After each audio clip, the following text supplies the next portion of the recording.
अस्सलामुअलैकुम। Dairy farm के हवाले से अगर बात करें तो काफ मैनेजमेंट जो है, बछड़े बछड़ियों की जो केयर है वो बहुत अहम सब्जेक्ट है, क्योंकि एक डेयरी फार्म की कामयाबी का इन्हिसार भी इसी बात पर है कि उसकी जो ब्रीड तैयार हो रही है, जो बछड़ियाँ तैयार हो रही हैं, वो कितनी सेहतमंद हैं। पहले नंबर पर तो ये होगा कि वो कितनी ज़्यादा हैं, और किसी भी गाय की काविंग मिस ना हो।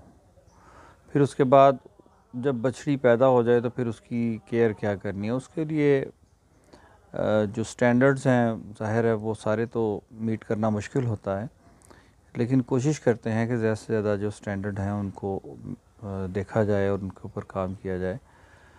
इसमें सबसे पहले तो पहले 3 माह बछड़ियों को ये केज में रखा जाता है।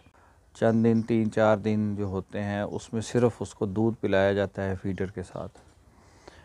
जो बौली होती है, जिसको पहले दिन का दूध कहते हैं, बाद में कुछ उसको बौला कहते हैं, कुछ उसको होबलू कहते हैं। वो जो क्लोस्ट्रम है, ये न्यूबॉर्न बेबीज़ के लिए बहुत ही काम की चीज़ है, क्योंकि जब ये बच्चे पैदा होते हैं तो इनका इम्यून सिस्टम जो है वो बिल्कुल ज़ीरो होता है, और जितनी इम्यूनिटी है इन्होंने ये इस क्लोस्ट्रम से लेनी होती है। इसीलिए बछड़ी या बछड़े की पैदाइश के फ़ौरी बाद उसको क्लोस्ट्रम पिलाया जाता है, और उसको डिले करना जो है वो उनकी सेहत के लिए मुनासिब नहीं। 3 दिन के बाद काफ स्टार्टर एक वंडा है, वो इनके साथ ऐड कर दिया जाता है, सामने रख देते हैं।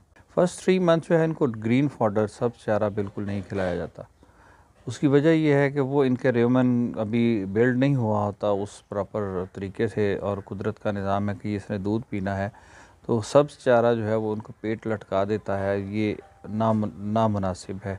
3 माह अगर आप इसको इसी तरह प्रैक्टिस कर लें कि इनको चारा ग्रीन फॉडर ना दें, खुश्क चारा दे दें, फिर आहिस्ता आहिस्ता हम तूड़ी शामिल कर देते हैं, और ये चीज़ जो है ये इनकी सेहत के लिए ज़्यादा बेनिफिट होती है।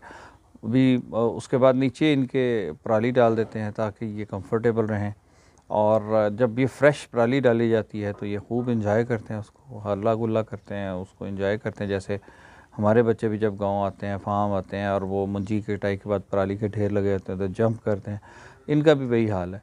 एंड हमें अपने बचपन का याद है कि हमारे बचपन में हमें सबसे ज़्यादा मज़ा सर्दियों में आता था कि नीचे ज़मीन पे पराली डाल के ऊपर बिस्तर डाल के हम सोते थे।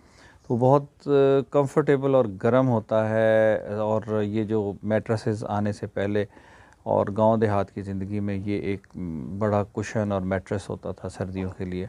अभी भी आपको अगर कभी एक्सपीरियंस करने का मौका मिले तो इसको करके देखें, तो यू विल एंजॉय इट।